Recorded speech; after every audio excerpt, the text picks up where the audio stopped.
This week on Another Brother. It's the start of our favorite month. It's October, baby.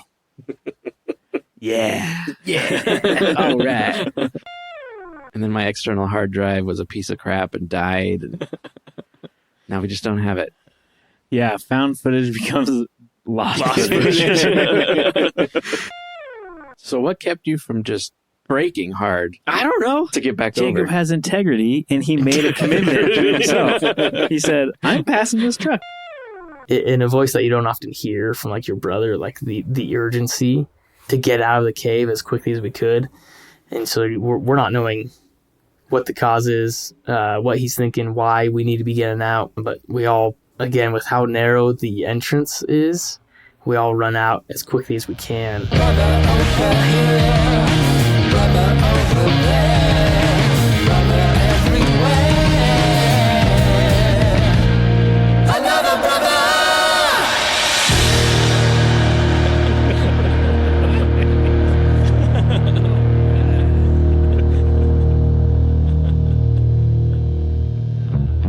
It's the start of our favorite month. It's October, baby. Yeah. Yeah. All right. The 8th. Even though it's not the 8th month anymore. Oct. Oh my gosh, is that where it comes from? Yeah, and November and December. Oh, wow. Oh, that's weird. Sept is 9. September, October, November, Oh my gosh. December, we're all... Should be... Yeah. Oh, weird. But then, I think, if I remember history correctly, Roman emperors got involved and were like, nope, I need to have my own dang month. July. August, Julius. July, yeah. That's where the Julian calendar comes from? Yeah, In part? yeah, I think so. Yeah. Yeah. Okay. Yeah, anyway, October. Jeez, but when you're so full of yourself that you have to literally change the perception of time and tracking how Yeah. the year's tracked. That's crazy. Yeah. Well, and then we're questioned as to why we think about Rome so much. Bringing this one up again. They did a pretty good job of making that impossible. You got to think about Rome all the time now. But that's not what we're going to think about right now. Got that right. Yeah. So we've got plans this year. Plans that we were not able to execute last year for October. But we're pretty certain we can execute it this year. We'll see how it goes. They've been thought out a little bit. And you could say it's a long time coming, that we've been preparing for a while now. That's fair. True. You could say that. Anyone could say anything, really. What is a podcast? Yeah, we're going to So this month of episodes is going to be just a little different than usual. It's still going to be the 2 segments, right? We're still going to do like a Yeah. Stu Nerds type thing in the beginning. But then in the end, we're going to play little interviews of ourselves from a very special experience. From that year we've talked about when when the 3 of us lived in the same apartment going to college. And is why we even brought up Rock Canyon to begin with. Yes. It's a good time. That mostly happened in October, I think, also. September, October. Yeah. It's definitely fallish. Yeah. Yeah. I remember sure. it being in the fall. Yeah, I distinctly remember the scrub oak were essentially bare. Mm-hmm. Yeah. And the cougar and mountain lion were coming down further into the canyon than normal. Right. Than during the height of like summer and spring. This is true. So it's the season to get you into the mood to understand those stories that we'll be telling and talking with you about. Be prepared. We've talked many times about how much we love scares and thrills and horrors in October and Halloween month and season and how, to our consternation, other people just can't wait for October to get over and move straight on to Christmas or Thanksgiving. Yeah. No, it's not even Thanksgiving anymore. It's just Christmas. People just skip right past that. Yeah, which is it's a shame because there's much to be celebrated. Like apple cider donuts? Oh my Dude, gosh. that's only in October and they're so good. Yeah. Corn mazes. Yeah. Although I prefer hay mazes. bale mazes. Yes. Yeah. Thank you. I just discovered Krispy Kreme has fall donuts. Yeah. Like pumpkin latte spice. Like, I don't know. Okay. I just discovered it. Is all I'm Yeah, I saying. think- They've got special donuts for like every season. Yeah. Yeah. Oh, really? Yeah. When you're a Oh, geez. big corporation like that, you cash in on whatever you can. Yeah. Well, I think I was just seeing, I can't remember anymore, like a creme brulee Ooh. donut. Krispy Kreme? Yeah, at Krispy Kreme. Yeah. Yeah. I saw some that looked like that. And then I saw some with like black and orange sprinkles. It would look like a cream cheese on top with maybe Cream cheese on top. fudge on top of the cream cheese with Yeah. sprinkles. They're going pretty hard with how luxe they make the special ones now. All right, brothers. Next episode, you'll hear it here. Our reaction to taste testing. No, just kidding. Oh, Although I am tempted. Yeah, well, Just all the mouth noises. I don't Taste think you'll want to devouring. hear it. Except for you ASMR freaks. hey, we don't yuck anybody's yum here, Jacob. Jeez. and What did you say? Is that not something you've heard before? Yuck anyone's yum? Yeah. I'm going to yuck that. I don't know that I would have heard it if I weren't doing any theater. Oh, gosh. Okay. That's where I heard it. Around the kids? No. No. Okay. Anywho's, I mean, how much intro should we be giving for? I mean, I feel like we got to give a little bit of some specific context before we just drop Jacob's interview in the next segment. No? unless Jacob can tee it up within his interview. Because there's a video on YouTube, and it's that experience that we're going to be talking about in these interviews. Should that be the intro? Yeah, I think people should maybe watch that video. Yeah. Can we splice the YouTube audio into this? Oh, yeah. Oh, sure. Like Easy. right now? Quick editor's note.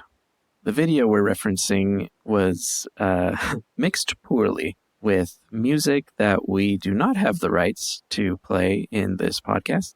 And I've done my best to separate that out using AI, but the results are not great. Hopefully I can make something of it make a little bit of sense. Here's that audio. Oh man, I don't want to be the camera guy anymore. No. Here. What? Jesus. We were talking. I heard something that wasn't like a wolf. No. I think they're coming up here. Yeah. Pretty galvanizing experience. It changed a lot for me, at least. Yeah. It was freaky. There's not a year that goes by that I don't think about it. That is fair. Definitely. Yeah. That is fair. And it was like the height of like found footage horror, right? And so we thought we'd just go on a hike and shoot some video, and maybe something cool would end up on our camera. But we had reason to do that because we had heard things. Whoa, that's not. I think we're jumping in too far now. Okay. We heard some things. Family people heard some stuff about this canyon, and so on this night hike, we're like, I had a new camera, and I was like, I'm just gonna record what happens, and then the three of us edited a version of this experience from the video. Sadly, my edit was the only one to make it up onto YouTube, and all of the rest of the Yeah, Footage is just gone. files were deleted. YouTube was still pretty new at the time, and I was like, I don't trust this Oh, YouTube. Yeah, that's right. Yeah. Alex had a full edit and cut, and he just deliberately didn't publish to YouTube. And then my external hard drive was a piece of crap and died. And now we just don't have it. Yeah, found footage becomes lost Footage. footage. Never to be found again. I was able to recover like some stills from the footage that I had like taken out from the video. Maybe we can include that in the post on the website for this episode, but or one of the episodes later or something. Yeah. But yeah, the surviving video. What is the title of it, Jacob, so people can find it? Because I can give it away. Or do you not want people to watch it? I think I think they should, some of the but- visuals are kind of important. Like that audio is. I think they just need to look at the link in the description. I know what the channel's called. What's the video called? Oh, yeah, of course, that's the name of the video. Yeah, so I thought that's what it would be. Do we say it? Oh, Or there it just is. just go to the link in the description. Go to the link in the description. Sure. Yeah. We're not going to make it easy on you. Well, actually, I guess we will once you hear Jacob's interview. Sure. Just a little bit later in this episode. Yeah. I mean, I recommend watching it first. I think that would be useful context for what you're going to hear later. Yeah, it still gets my hair on my arms and standing on end when I think about it. It was a good time. It was an experience for sure. But now we're going to talk about something slightly different. Other things that scare us, Yeah. right? Yeah. I want to hear, like, okay, we didn't super discuss this out, what we were going to be talking about, but I want it to be like actual real things that happened and scared you. You know what I'm saying? Like, Oh. I know Josh has one, Well, shoot. Yeah. and it lines up with that. Yeah. I've got a couple. Like, here, I'll start with this one. And this isn't like a paranormal type thing either, right? So that will maybe set the table, help Alex think of some other things. And this was right after high school. After I graduated, I got my first job outside of high school. I never worked during high school. And I worked for, I think Josh worked there for a little bit. I can't remember if Alex did. Family friends owned a small road construction company. I don't think they did the construction itself. I just think they manufactured the road signs. As a small part of their business. Okay, Yeah, so they had did do more than that. multiple, business endeavors. Okay. Yeah. Were you a flagger? Did you do? No, No? I Oh. worked at the shop. I don't even know what the heck I did. I mean, helped make signs, clean Yeah. up signs, repair the signs. So they rented out construction signs, cones, anything you would need, to visually prepare people that there's road construction. But yeah, so I was just right there in Brooks, at the shop working. But this one time, they asked me to drive out to Redmond and to drop off a load of stuff people were renting. Oh man! And I had never driven So you have the Yeah. truck and the trailer, right? You got a trailer? just a truck. Oh, no trailer? Fortunately, Okay, I was lucky. not pulling a trailer. Trailers. But this was an old dumpy truck. I don't remember. Like, I like cars, but I'm not a real car guy. So like, I don't know the year of this truck, but it was old, and it was loaded down, heavy. Anyway, fortunately for me, they had GPS units, TomTom Sure. or whatever it was, Mm-hmm. Garmin. Garmin probably. So that got me out to Redmond, drop off the load. Wait, this was like a 3-hour drive too. Yeah, that's not a people. short drive. Yeah. So this was like my entire work day. I went in the morning, loaded up the truck, drove out to Redmond, came back. Anyway, coming back on this road, for part of it, you're following like a river and a big lake, and it's just 2-lane traffic. It's a freeway still, but you only have one lane of traffic going in each direction. With the ability to pass that constantly switches back and forth between Right. your side and the other side. Yeah, so sometimes you'll have that dotted yellow line. Sometimes they do. There was like a van in front of me going so slow. I'm just a stupid teenager thinking, I just want to get back and finish this day already. So I like, you know how you do when you're trying to pass, you creep over a little bit, Of course. Got to check. you see in front of like, okay, no one's there. And then you commit, like you get all the way over and you slam the pedal. And I thought for sure, having unloaded, like this You truck have- was going to move a little better than it had on the way to Redmond. Uh-huh. It did not. And I just was hardly accelerating past this van. Meanwhile, there was a car coming in the opposite direction. To this day, I don't know how the heck, like I swear, all three of us were adjacent to each other at one point in time. Like we were all three past. What? You get what I'm saying? So yeah. like Yeah. you were not even close to passing, and so The oncoming traffic had to go into the shoulder? Well, I mean, it would have been like it's just a flash of a second, right? That we were all lined up. But I just physically don't know how there was room and how I don't know how it happened, guys. Like, I swear I should have died that day. Oh, the entire rest of that drive home. I can't say what I wanted to say. It felt like I would have been doing, if you know what I mean. That didn't make any sense. If you know, you know. Did you need to change your pants after? My gosh. That one still gets my heart racing. Like, stupidest thing I've probably ever done. I don't know how I made it. I genuinely don't know how I got through there. But I made it through both cars. No crash. No one flew off the side of the road or anything. Did you end up overtaking, or did you peel back and fall No, in? I committed. Clearly. I did pass. To whose detriment, I'm not sure. That's crazy. Both cars were probably on the shoulder. I don't know, man. So dumb.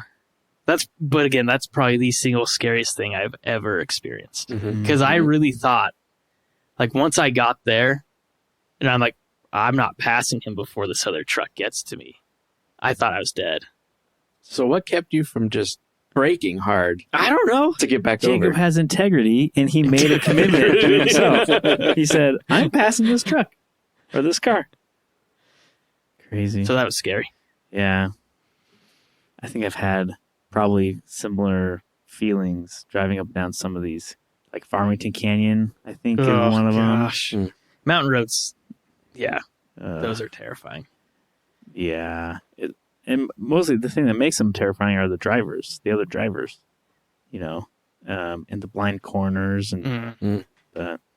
Well, what came to my mind was that something kind of similar, I guess. Something that's definitely not like, ghosts scare me. But heights scare the crap out of me. Yes. And when I was 7 or so, we were out in Provo for summer. And we were messing around in what I think at the time was an empty lot. There were a couple out by Grandma's house on that street she lives on. And this was one on Grandma's side of the road down the street. Was it down the walking path to the park? It was near that, yeah. Next to that, okay. I think. Yeah. Right. The one that would go down to the high school, I think is where it went. Yeah. Yeah, that lot, which I'm sure is developed now. I'm sure it's a house now. But at the time, it was just kind of a lot and then a incline to a very abrupt drop-off.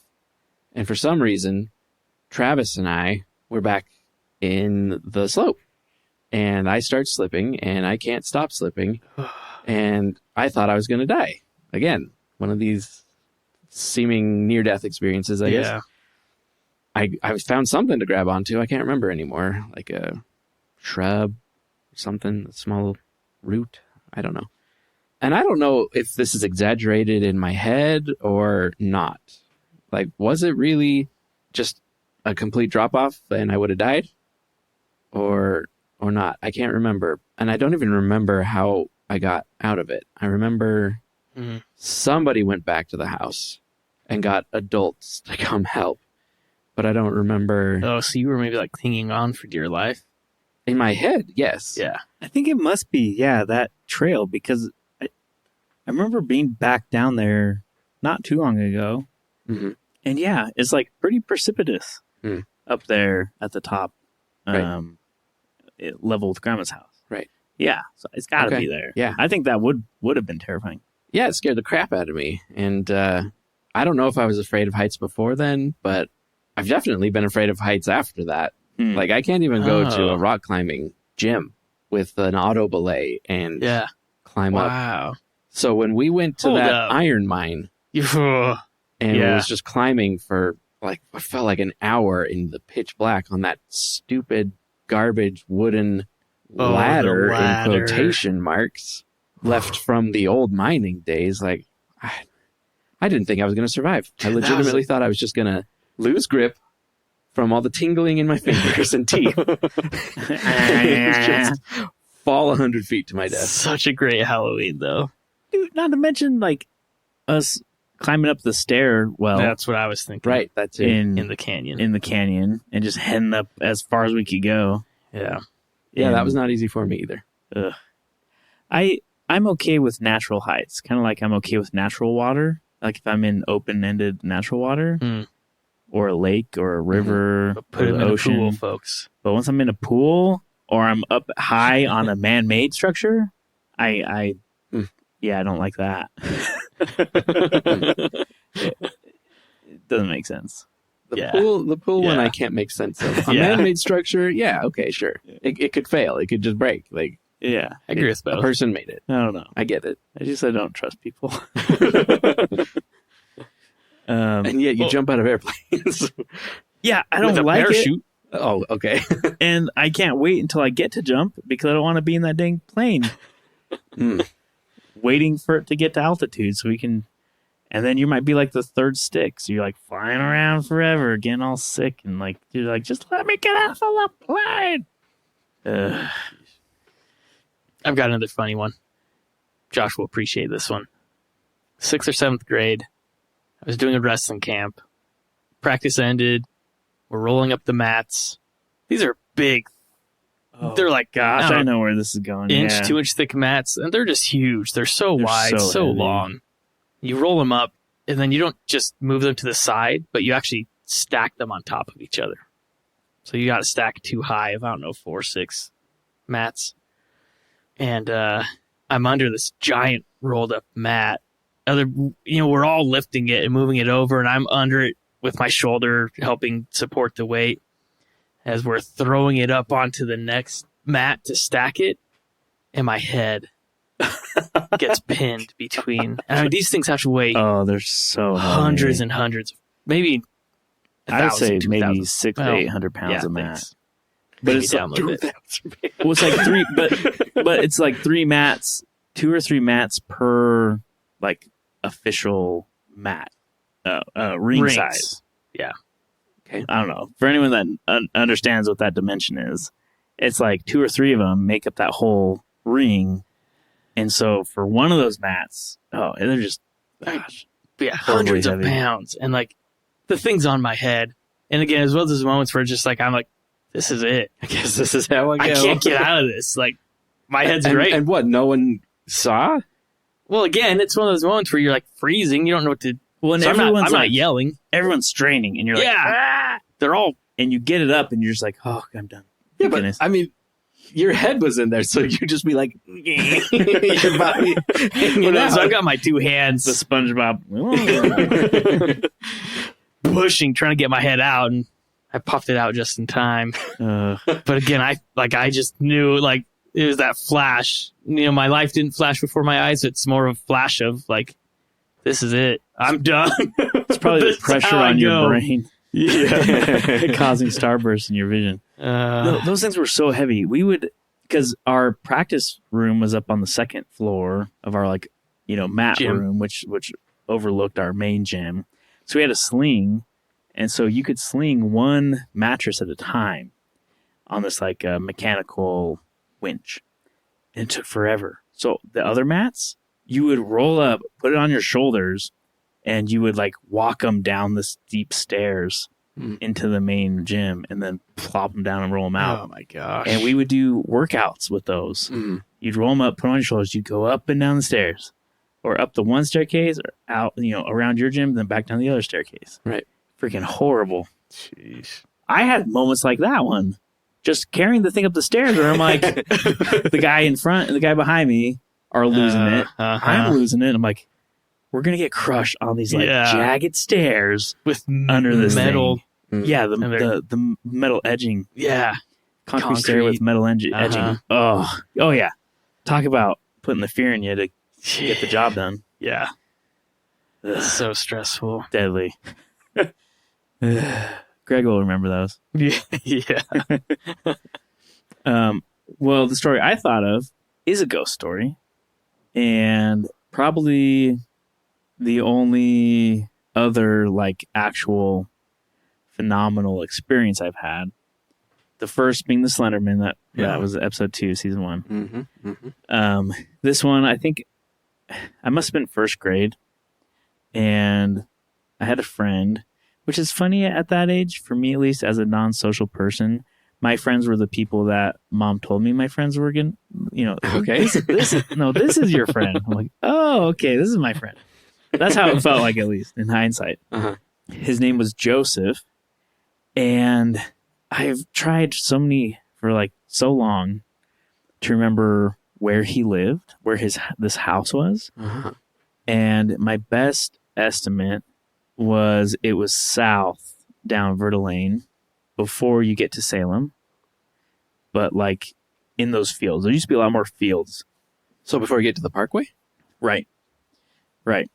And So like kind of where the new elementary school is, the Claggett Creek Elementary. see, because that's On the down the other side. hill. Yeah. So on the Yeah. other side of Verta. And so I don't think so. I don't think it's that far south. I think it's Okay. further north than that. So it's like south of our home, north of the Parkway, north of that elementary school. North of Kennedy Elementary School? Maybe, but I don't remember those. It could be, and that's where my brain wants to go. Okay. But things don't add up. And anyway, it's not. It doesn't matter too much. But I Yeah, believe sure. it's down that direction.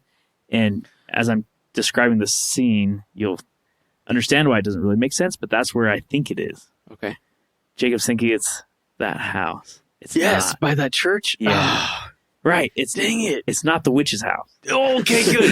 Thank you. Oh, gosh, I mean, I've just had this memory of this old, such a small house, and I just remember us calling it the witch's house. It's not there anymore, is it? No, they it's had been to gone for a demo it while. for the circle, Right. the traffic circle. Right. It's just been one of those memories where like I can't remember if it's a false memory that I've created or if it. Right. Oh, thank you at least for that. I mean, it looked more like a cabin than a house. Yeah. And then it had that big old ancient tree. Massive, like a sycamore or something. Yeah. Not sycamore. Sorry, that's I don't know. I just remember it being like 8 feet in radius or diameter. anyway. So anyway, he lived down there-ish, maybe, I think. Oh, I was really hoping that was going to be the setting. But it was a big grass field, and the house was right in the middle of the field, and it was like a 3-story house. It was white. His house. His house. Okay. Joseph's house. It was white. It had like clapboard sides, and it was just a square footprint, and then just went up like 3 stories. And it was one of these constructions where on each facing side of the house, towards the roof, up towards the roof line, instead of just being a straight like cube going up, it had like these little cutout semicircular windows that come out Mm-hmm. from the roof line. Yeah, I can't remember what those are called. They had just this rocky, gravelly drive that just went from the main road, cut through the field, and up to the garage. And the other signature piece of this house was it was like fully enclosed by these giant green arborvitaes as like a fence line. So you have like this big white house in the middle. You've got a little bit, maybe 30 or 40 feet of yard immediately around the house.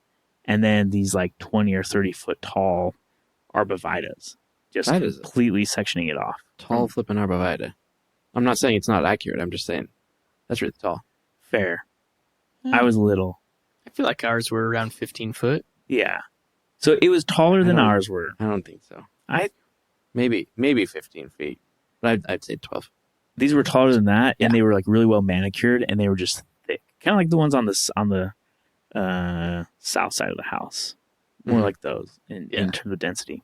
So anyway, I'm like, hey, I guess this is my friend, and I only stayed at his house twice, and the second time, I'm like, nah, we done. This was the first sleepover, and I remember mom drives me up, she drops me off. And I'm just like, oh, cool. Hi. And he's showing me around his house. And it is so freaking old. Everything is wood. I remember showing me around downstairs first. And there's this like bookcase. Like just the whole wall is just bookcase. Mm-hmm. And I was like, whoa, cool. And he's like, yeah, check this out. And he like reaches into the bookcase and jiggles a thing. And it opens. No. Yeah. And it's a freaking door into his dad's office. Nice. I was like, whoa. And so This is already a classic scary old house. yeah, I'm not even kidding. I'm like, holy crap, that's so cool. Go, hidden door. And then, so his dad's office had like one room, or it was a room. It had the hidden door and then it had a normal door. And the normal door like opened into this like walk-through pantry that opened into the kitchen. Okay. Interesting. Hence why he probably wanted a separate access. Sure. Right. But anyway, so I was like, wow, first indicator, this house is pretty cool. Then he's like, okay, let me show you to where my room is. And we walk up like a half flight of stairs. And we're like towards the corner of one of the corners of the house. And we open this door. It's got those old like crystal type doorknobs where they're like formed. So we open it and go in, and it's this small square. I would say probably from like this corner so what is this? Probably 10 feet. Probably like a 10 by 10 square. His bedroom. This is the bottom of the stairwell room. So there's a 3-foot tall stairwell, and it's all inside of this room. And you stand in the middle of it, and you can look straight up and see the underside of the roof. Oh, so, okay, I think I'm following. The stairs are inside of, so like the stairs would follow along one 10-foot wall and then turn a 90 degree and then follow the next 10-foot wall. So you open the door, you walk in, and What the there's heck? one light source, and it's a freaking chandelier dangling from the center 20 feet all the way up. up at the top. And the stairs start on your right-hand side. So, I'm like, whoa, this is really cool. I've never seen anything like this in my life. I mean, I'm in first grade. Sure. But anyway, so we start walking up, and the stairs are really narrow. So my 10-foot by 10-foot might be smaller than that. Is there a railing on this? There's railing all the way up, yeah. But it's pretty narrow stairs. So anyway, like less than 3 feet? yeah, I'd say probably 2 to 2.5 feet. That is not code. I don't believe. And all the walls in this house are Plaster. wallpaper. Ah. Yeah, wallpaper. So anyway, so we're walking up the stairs. They're obviously really creaky and old. We get to the first landing, we turn, we keep going, and it's just like landing after landing. And I'm like, okay, this is actually getting pretty weird. And as I'm getting higher up the staircase, I'm like, he starts kind of showing his true colors, as he's someone who likes to like fight and be rough and like push and shove. So he starts making me feel like real uncomfortable going up these weird stairs. And anyway, we get up to the very top finally. And there's 2 doors off of this top landing. One was the bathroom, and it was like to the left. The way I'm picturing this room thing, it was the left wall was the door to the bathroom. Okay. And then the door in front of you, when you come up to that top landing, is his bedroom. And you open it, and it opens up, and you're in this you're in the eaves of the roof. So And it's like an attic bedroom. yeah, you are in the attic now. Okay. And you walk in, and then you see that half circular window. It's a dormer. That's what those kinds of windows are called. Is it so? It comes up a little bit, like maybe 3 feet straight, and then it turns into a half circle. And Any kind of window that like sticks out from the roof is called a dormer. yeah, okay, yeah. So the one natural light source in the room is this big, it's massive dormer window, and it's this tiny bedroom. He has like a desk in there, and his bed, and like a dresser and stuff. And he's like, "We're gonna sleep in here." And I'm like, I thought that was weird. It's like, well, we're like really far away from, like, you get the sense that you're the only people in the house. Like, there's nothing else here except for you in this house. Right. And I think up to that point in time, I had probably only done sleepovers like in the family room, living room. Like, I'm taking Max's and Brandon's and Chris's. And like at our house, it was always like out in the TV room area. Yeah. So that was another just kind of like weird, uncomfortable thing. So anyway, whatever we do that night. I have no memory of what we were doing. And then bedtime. And there's no drapes or shades on this window. And it was like a really bright night. Moonlight was really bright. And I like freaking could not sleep. Still, I cannot sleep if there's like any form of brightness at all. And so I just remember laying there forever and trying to sleep. There's nothing to do because it's this tiny room, so I'm not like going to get up out of my sleeping bag. And just laying there. And then just suddenly, I just get like this sense that like draws me to the window. Like, hey, I should get up and go look at the window. And I didn't even think about it. I'm just like, yeah, let's see what's going on. So I get up, I walk over to the window, and you know how foggy it gets in Kaiser in these mornings. It was just the craziest thing. I look out the window, I see the tall arborvitae in front of me. This is the backyard or the... Well, it's all one. It's like one yard. Oh, yeah. It just circles the whole house, Right. and you have square arborvitae all around it. So whatever direction I'm looking at, I don't see. There's no driveway, so I don't know. So it's just like green grass, big tall arborvitae, grass going on further past it, and then just a thick layer of fog just covering all of it. And at the center of each of these arborvitae walls is a freaking archway cut into it. This already sounds vaguely Stephen King-ish to me for some reason. Yeah, this So- is weird. As I'm seeing, and the moon's up and it's really bright. And so as I'm looking out the window and my eyes get drawn down to the arborvitae, and right there, standing in the middle of the freaking cutout in the arborvitae, is a woman in a white like shift with long black hair. Dude, this is... You can't see details of the face or anything. In my memory, the hair is just like over the face. Kinda Yes. like the Ringu girl. Right. She's just standing there facing the house. There are like typical repeated types of ghosts that people see. Mhm. Woman in a white dress is one of them. With Ugh, the long black, like to the T. like a prototypical. Yes. Archetypical. That Yeah, people around the archetypical, world yeah. have these types of sightings. Weird, man. I don't know. Because, like, at that stage, maybe we had seen it already by look at grandma.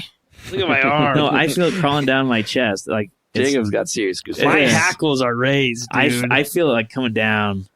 Yeah, she's just standing there. And once I look at her, like, I get the feeling that, like, she's wearing me now, too.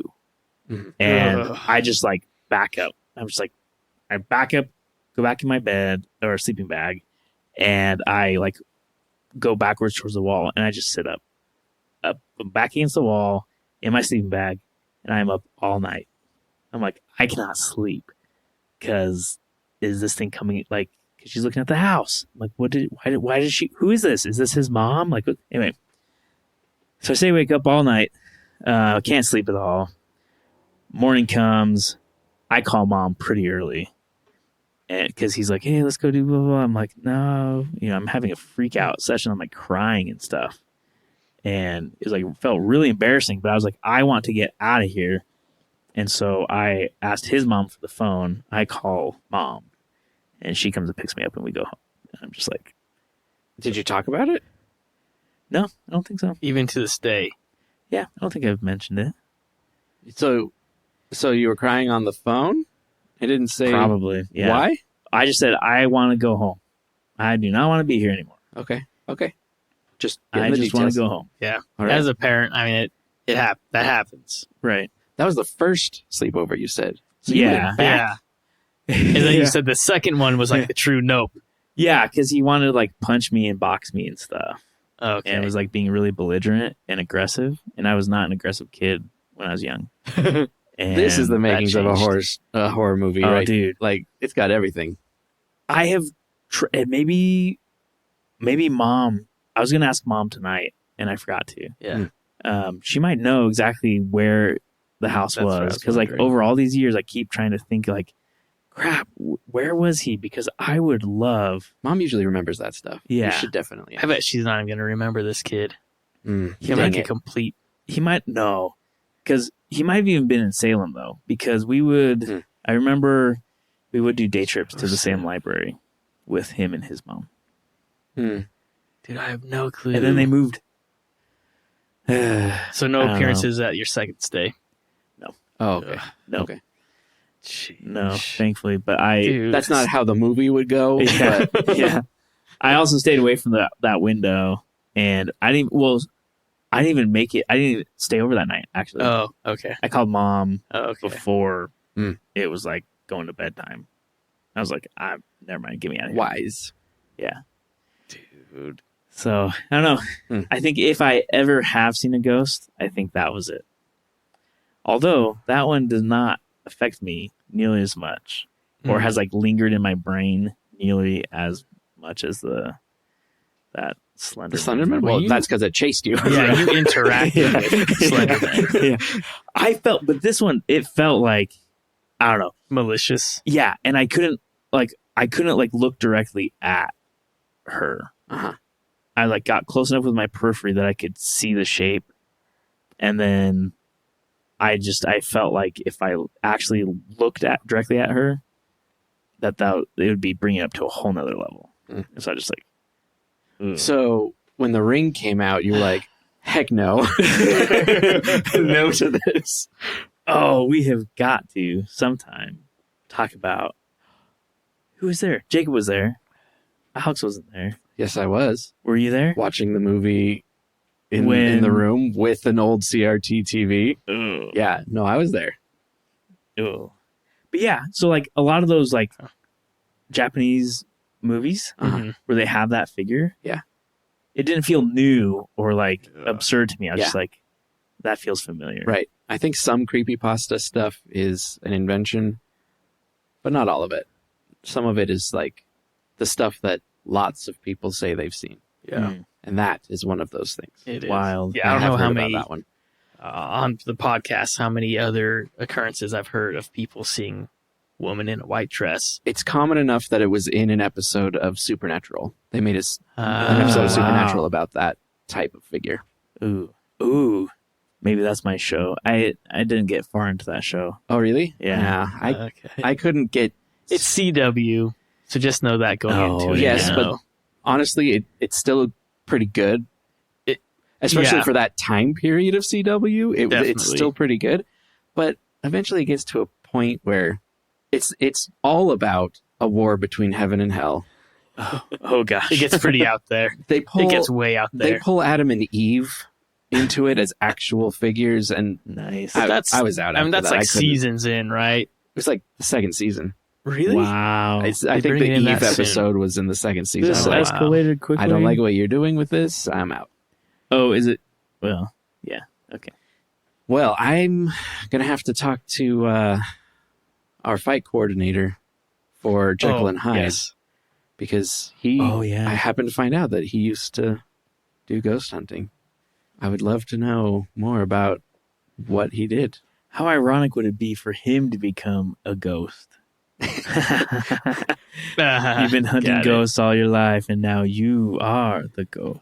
One more time, just to make that clear. we've shortened guest host to ghost. Ghost. Plus, guest in Russian is ghost, so it's just perfect all around. Is it really? It is. The word itself is just It Ghost? translates to ghost. Translates to ghost. it translates to ghost? No. Okay. That's the Russian word. The word. The word guest. Okay, it's translates pronounced- to ghost. Yeah, okay. Yeah. The word in Russian is pronounced ghost. Yes. Okay, cool. Okay, we're there. We Full finally circle. got there. And that's awesome. Can I do one more? Just because I don't know when else I'll ever share it. All right. I forgot I wanted to tell this one before Josh's good one. 'Cause Josh's was so much Damn. better. Wah, wah. Okay, Ziba Church out in West Salem. You guys know about Ziba? Ziba. No. West Salem. No. Okay. It's an old, I think, Presbyterian church, like early 1800s is when it was built. Ziba? I know. Okay. Whatever. The name sounds familiar. There must be other things with Ziba in them. Ziba Road, but the Maybe church is that's on why, Ziba though. Road. Yeah, I don't know. So West Salem is all like farmland, vineyards. It's a lot of vineyards nowadays. and very expensive houses. Large houses, yeah. But those are pretty spread out. I'm surprised you guys actually don't know about it, because when I was in high school, like it was a big thing that went around of like just knowing about and hearing about Zeba and all the ghost stories and the experiences that people had out there. And Maybe that's because West Salem High was around a lot longer by the time you got to high school than it being finished halfway through my time at Right. yeah, McNary. like my friends and I always wanted to go out there, but part of its notoriety, the locals patrol it pretty well, particularly at night, and you get cops called on you so fast. Wow. So it just didn't make sense to ever actually go out there. So one day, Shane and I were out in West Salem. We were turning in applications to like a vineyard or something where they had a nice, hall. What do you call that? Vineyard Hall? Oh gosh, Wine tasting you'll hall. cut this out, right? Cellar. Like for parties? Yeah. Oh, Like a party reception hall. A reception hall. There we go. Okay. Oh my gosh. Yeah. So we're out there. We were already out in West Salem because of this. Like, well, let's just see. Middle of the day. Let's just see how far away Zeba is from here. So he pulls out his phone. He had an iPhone. Shit was pretty cool. Dang. In I high know. school. Life was Yeah, so back different for you then, in high man. This was school. like the iPhone 2, and he had one. Anyway, pulled out his phone. He's like, yeah, dude, it's like just 5 minutes down this way. Like, all right, Shane, I think we got to go. So we hop in his car and drive there. And yeah, it's just kind of on this rolling hill. Not the top of it, gives you a good view and look down from where it is, and surrounded by trees on some of the sides. And it's just an old cemetery in an old church building. It's a small church, but it's got chain link fence all around it now. Mm-hmm. It's got gates that they usually close and lock up. That day, the gate happened to be open, so we went inside the gate. Just kind of walked around the property. We were looking at the different tombstones and stuff. We had gone to a couple cemeteries that summer. Okay. Like there's this really weird, super small cemetery in the middle of this group of trees that remained intact in between all the fields, like out in Brooks. Okay. Yeah. And the tombstones are so old, like most of them aren't even readable anymore. I don't know. That one was weird. Anyway, Jeez. back to Zeba. We're just walking around. Shane's making note of like all of the plots where the grass is dead, Okay. like above where the where the coffin would be. coffin's actually buried. Mhm. He's like, dude, I heard where the grass is dead. It means the person who was lying there had an evil spirit. Anyway, I mean, you know how it, like even in the middle of the day, like you're out with your friend at somewhere that's supposed to be scary, where you're hoping to have a scary experience happen. Just the things that start running through your mind and the games you start playing with yourself. Anyway, we ended up back against the back side of it, in that near the chain link fence, and it's got some like trees by it and shrubs and stuff. So like you can't see the chain link fence itself because it's covered in all the shrub and trees. Mhm. But like I don't know, you can see part of it, so it's there. That's the perimeter of the property. And we started approaching it, and we started hearing footsteps. Like, when you have fall leaves Yeah. on the ground, those kind of footsteps. Just straight in front of us towards the fence. Oh. But like there wasn't... But on your side of the fence? Because how would you hear them through all the shrubbery? Well, it's like there wasn't enough space for a person to be in there. But it sounded very much like Moving. human footsteps, not like a little animal scurrying around, right? We didn't see any movement. We didn't see shrubs or anything moving. We could just hear the sound. It was weird because as we approached it, this is gonna make it sound like we're making the sound. But we're on grass, right? We're on green grass. It's not very loud. But as we were approaching the fence, we would hear the footsteps. When we'd stop, the sound would stop. I know, I prefaced it, okay? Yes, it does make it sound that way.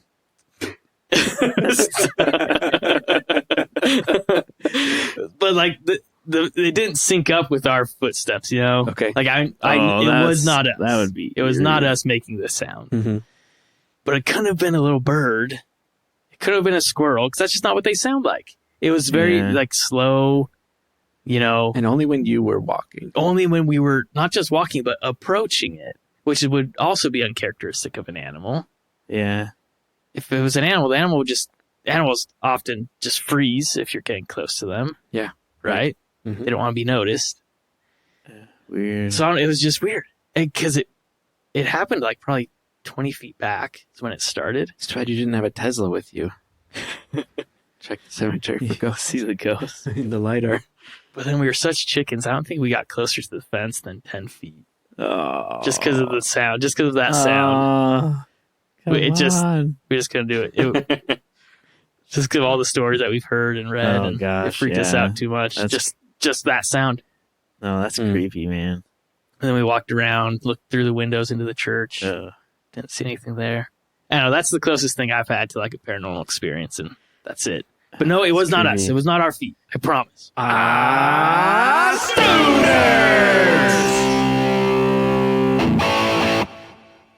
Hey, kids. Do you know what time it is?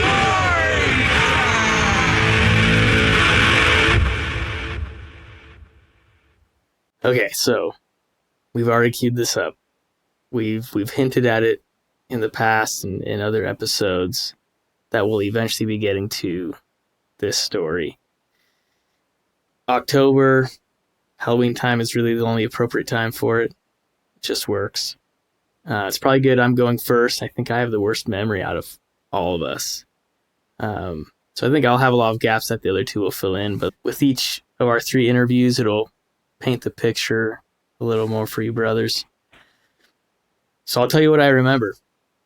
Kind of like we were talking about, we had an experience in Rock Canyon together. It then went beyond just that one experience itself, and we looked into things more and kind of did some research and stuff, but these, quote, interviews will focus on just that first night, that first experience. Now, I don't recall what first got us to go into the canyon for the purpose that we went for, meaning we'd gone into the canyon a lot of times. This year that we lived together. This wasn't the first time that we went up into Rock Canyon, but like Alex said, he'd gotten a new camera, and we had just been kind of playing around with it, doing some videos, taking pictures and stuff. But there was something that wanted us to go into the canyon for the purpose of exploring, adventuring, finding something. I just don't remember what the actual catalyst was. But regardless, the 3 of us, with at least one of our roommates, went into the canyon, flashlights, headlamps, pocket knives, ready as you would to go out in nature, basically. And we were just hiking it was pretty normal. Nighttime hike. Nothing weird was happening for the first little while. It's always kind of funner.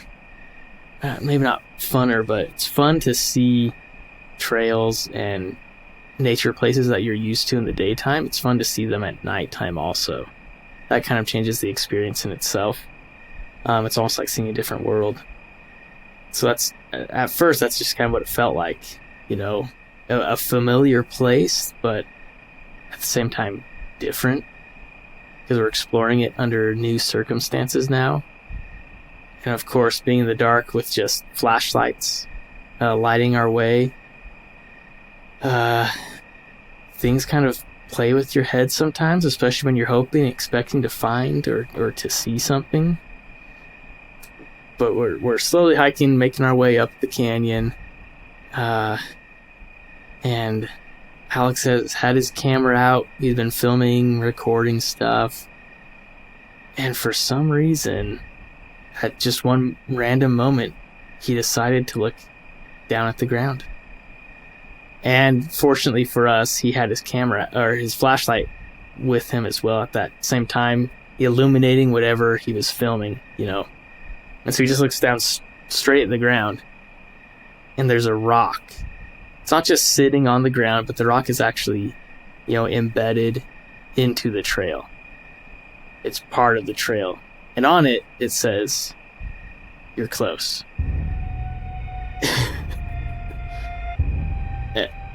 So, like, that was weird. We didn't know exactly what it meant. But we knew whatever it was we were looking for, obviously, we were close at that point. And so we just kept hiking, kept going, until we eventually found a draw just immediately to our right. So Rock Canyon is a fairly narrow canyon, right? It's hiking only. Cars, vehicles can't go into it. So it's a fairly narrow canyon, which also means the canyon walls are typically steep, and in a lot of places you can't really take a 90-degree turn and go hike up in a different direction because it's just a sheer rock cliff. But in this case, man, just 10, 20, 30 meters from the "You're close" rock, we find this natural draw immediately to our right. What does that mean? What is a draw? So a draw would be kind of like another canyon cut into your main canyon. So it's an offshoot of the trail that you can't actually head up. They're typically going to be steeper than your main trail because, again, it's cutting through essentially one of the two canyon walls. And man, I mean, again, we had been on this trail so many times in the daytime, and we had never noticed this draw before. And so again, something just with exploring a familiar place in the nighttime can draw your eyes, your attention to different features. And maybe we were, hyper aware because of this rock that we had seen. Either way, we found the draw that night, and so we went up it. It was definitely hikeable. It wasn't too steep. So we're hiking up this draw, and eventually it shoots off into a doorway, like an entryway into this big rock wall. And so we hiked up into there, and there's this small, flat, open clearing with a very clear fire pit. The fire pit's kind of nestled up along this rock feature that is a little bit of an overhang. So it shoots up, it juts up, and then over. It also shoots over where this fire pit is. We can see that rock face is, fully charred, covered in ash and soot. This is obviously a spot that is frequented and is used. It's an actively, used fire pit. And so we thought that was kind of weird. So we're just in this little area, kind of looking around, exploring. And then one of us finds out, well, if we just go up just this little bump right above where the fire pit is, there's actually a cave. And it was kind of an interesting cave. Well, before we really explored the cave, we started hearing these voices. And again, we're not in the main canyon. We're not on the main trail. We're up this draw. We probably climbed 150 feet vertically. So we're pretty high up, somewhat removed from that main trail. But we start hearing voices and weird sounds that we can't identify. Didn't sound like animals. Some of them didn't sound human. So it's kind of got us a little bit on edge, right? Looking around, just checking our backs, make sure we're covered. And then we focus our attention back onto the cave. Josh stayed outside. You want someone who's always on lookout, ready to warn the rest of the party. But this cave, it's a really low entry. Like you're getting down on your knees pretty much, or squatting as low as you can. gonna get into this hole. And then it's like 2 feet wide, maybe 3 feet wide at the most. 5 feet in about, it starts to heighten. You can stand up. You can actually walk and stand in the cave. So we go in, and probably the first thing I noticed was all the cave crickets, because I hate bugs. They were just all over the place. They were everywhere. But then once you get past the bugs, I started to notice other things. I'm pretty sure I was the one who entered first. Yeah, I think I was the first to go in, just being the youngest one in the group. We would joke sometimes that I was the cannon fodder. So yeah, I went in first. So as I'm looking around with my flashlight, again, I get past the crickets, and then I start seeing wax melted into the walls. And it's just kind of dripping down. And then, of course, if you follow the wax up, eventually you'll find candles that had been placed, intentionally into grooves in the cave walls. They were mostly red candles. They'd all clearly been very used, as they had been pretty much burnt all the way down with all the wax melting down. There were odd markings throughout the cave.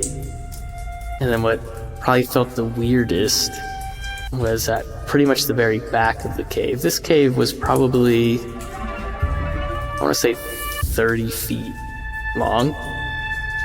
And at the very back of the cave was like a wooden log that had been jammed into the walls on both sides. So it wasn't resting on the ground at all. It wasn't resting on the back wall itself, but it was just being supported by the two sides of the cave, floating essentially there, being supported by the walls. It had like a red satin string looped over it. Just felt weird. The red candle wax, the writings on the walls, and then this altar type of feature in the back. It all just felt a little unsettling, a little weird. But by that point, we had gotten 3 of us into the cave, looking around, checking it out. Again, Josh stayed out to keep watch for us. And similar to the rock face outside of the cave, there's lots of soot and ash throughout the cave. Clearly, probably more than from just the candles. Fire was probably in there for some reason as well, based on the amount of soot we were seeing in some of the locations. Just a place that kind of, put you on edge a little bit. So anyway, we're kind of looking around, exploring it, and then we hear Josh from the outside yelling at us. First, he asked if we heard that. Like, hear what? No, we didn't hear anything. And then he in a voice that you don't often hear from your brother, the urgency to get out of the cave as quickly as we could. And so we're not knowing what the cause is, what he's thinking, why we need to be getting out. But we all, again, with how narrow the entrance is, we all run out as quickly as we can. And he just tells us to quiet down, listen. And so we do. And again, it's just kind of weird. I don't know.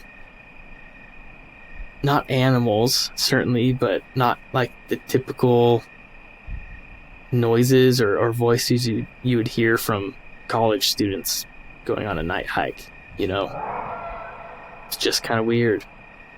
And it again just put us all on edge. Then what made it worse was we started to hear the voices come up our draw. But we never saw anyone or anything. We didn't cross paths with anybody in the draw or back in the canyon. It was bizarre. So after the experience of, being up at the cave, finding the cave, we naturally hiked out. Rock Canyon is a highly trafficked trail and area. So of course the city has a nice big sign out front near the trailhead. And on our way out, we noticed, by this point the sign was not actually used. All the useful information had been taken down. It was just basically a sheet of ply, right? That people had graffitied, written on, and all this stuff too. And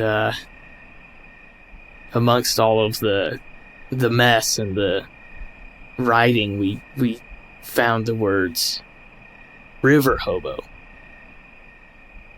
And that's kind of where this story, this experience goes, and where it led us, was this idea of river hobo, and a person, a figure who actually lives in the canyon, potentially living in that cave, doing certain things there. And so from there on, it evolved into more of us trying to figure out this story, researching, again, adventuring, exploring, figuring out what the story is, who's there, what happened, why. Back in the day, there was an old website. It was an early social media site called zing.com, where essentially you could create your own. What would I compare it to? Kind of like Reddit, where you set up a page that is centralized and focused on a community of some sort, and then people set up their own profiles and they join this community that you've created in Zing. Zing's now dead, so obviously what I'm saying is we created our own Zing page. Social medias it was a new young thing at that point in time. Facebook was fairly well established. MySpace was too. We know what ended up happening to MySpace. Well, Zing ended up, doing the same thing as MySpace. It eventually died out entirely. But again, we didn't really know what social media would really take off. And Zing just provided some really cool different features, better experiences that we could provide people who joined our team there on Zing. Community posts from us, from members, the video sharing, all that kind of stuff was a lot better. Just the way we could provide updates, the way pictures was designed or was organized was cool. Oh, there we go, design. Alex could completely design our community page with as much custom art that he made in Illustrator as he wanted. So that was really fun, really cool. It was super customizable. But so we made the Zing page and then pushed it on. Ironically, we pushed it on Facebook as much as we could to get our friends and people we knew to create a Zing account and join our Zing page. And a bunch of our friends did. It was pretty fun just to communicate to them that way, let them know, like, hey, we're going out tonight, or expect these updates coming at this time, stuff like that. It caught on well enough with some of our friends. So, I had a buddy who was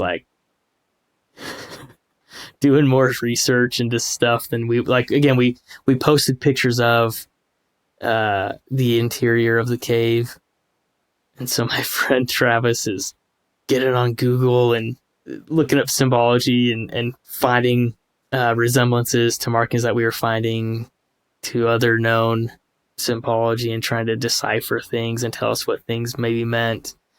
And saying he was going to come fly out to Provo and join us on a hunt. So it was just kind of fun that this experience kind of ended up creating a little bit of a community as well.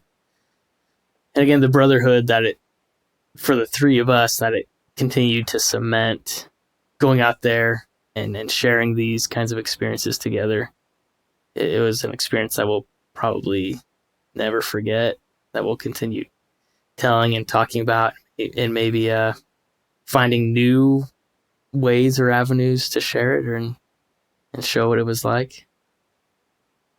So this is just my telling of our experience. Again, well, the brothers might not like me guaranteeing this, but I'll guarantee the other 2 interviews will be more engaging. I think you'll get a lot more out of those ones. But especially make sure to check the episode on Wednesday, October 30th. That's where we'll give you really the full picture, the full story, everything that happened, everything that we found out, all of it. Rather than just these little snippets of the first experience, but everything. I think you guys will want to hear it. It'll be perfect for your Halloween. Thank you. Thank you. Dang it, that's what I was going to do. Oh, shoot. Do it. You're going to do it better. Thank you For being our brother. Wow, did That we might be just too nail that? energetic, though. Okay. we'll take another run at it then. Okay. For being our brother. The first one was too energetic. Gotcha. Production of this podcast is done by Alex Stewart. With music by Jared Poff and Alex Stewart. For show notes, rockin' merch, and other brother goodness, check out our website at anotherbrotherpodcast.com. Be sure to come back next week. And tell your friends so they too can become a Brother of the hero.